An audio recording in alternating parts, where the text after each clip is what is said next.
Assalamualaikum warahmatullahi wabarakatuh. Perkenalkan, nama saya M. Sandika Arya Wirawan. Jadi di sini saya akan presentasikan tentang manajemen komunikasi. Apa itu manajemen komunikasi? Jadi dalam dunia kerja profesional, kemampuan komunikasi menjadi salah satu keterampilan yang paling krusial atau yang paling penting, sangat penting yang harus dimiliki oleh setiap individu, termasuk mahasiswa yang sedang menjalani magang. Komunikasi tidak hanya berkaitan dengan bagaimana seseorang menyampaikan informasi, tetapi juga mencakup bagaimana kita itu menerima, memahami, merespon tentang apa yang dikatakan atau yang diberikan oleh klien atau atasan. Oleh karena itu, manajemen komunikasi menjadi aspek penting dalam keberhasilan proses magang. Kedua, pengertian manajemen komunikasi.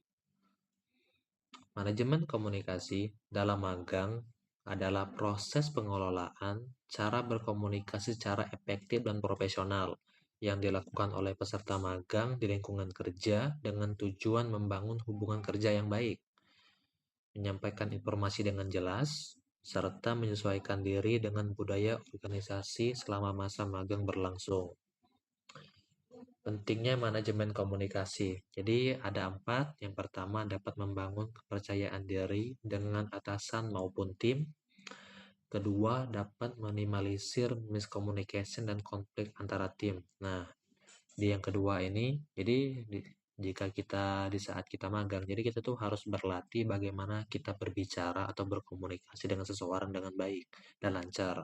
Karena di saat kita magang, ini dapat minimalisir miscommunication antara sesama klien atau atasan. Yang ketiga yaitu mempermudah adaptasi di budaya kerja. Nah, adaptasi di budaya kerja yaitu di saat kita magang ada dua jenis tempat. Yang pertama itu kita di instansi, yang kedua yaitu non instansi seperti kafe atau restoran. Nah, di instansi budaya kerja di sana kita tuh harus berbicara formal, sopan santun, sesama rekan kerja dan atasan. Berbeda dengan di saat kita di kafe atau di restoran. Di kafe atau restoran itu kita lebih disuruh untuk berbicara secara santai dan menggunakan bahasa yang gaul, dan tak perlu berbicara formal. Yang terakhir yaitu dapat meningkatkan kinerja dan pengalaman belajar selama magang. Strategi komunikasi yang efektif. Yang ada 3, yang pertama yaitu mendengarkan secara efektif. Fokus pada lawan bicara, tidak menyela, dan menunjukkan bahwa kamu memahami pesan yang disampaikan. Yang kedua, menggunakan bahasa yang jelas dan tepat. Ini maksudnya ialah kita tuh harus menghindari istilah yang membingungkan atau terlalu teknis jika tidak diperlukan. Sesuaikan bahasa dengan audiens atau sesuaikan bahasa dengan di mana kita ditempatkan untuk kerja.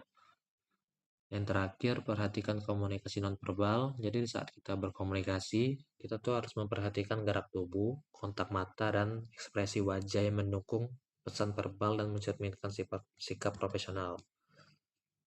Kesimpulannya, manajemen komunikasi dalam magang merupakan aspek penting yang mendukung keberhasilan peserta dalam menjalani pengalaman kerja.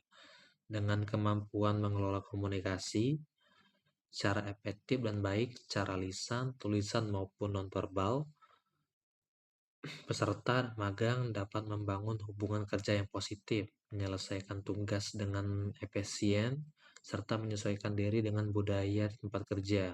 Oleh karena itu, penguasaan strategi komunikasi baik menjadi kunci untuk meningkatkan profesionalisme dan kesiapan menghadapi dunia kerja. Baiklah, saya rasa cukup untuk presentasi hari ini. Terima kasih atas perhatiannya. Wassalamualaikum warahmatullahi wabarakatuh.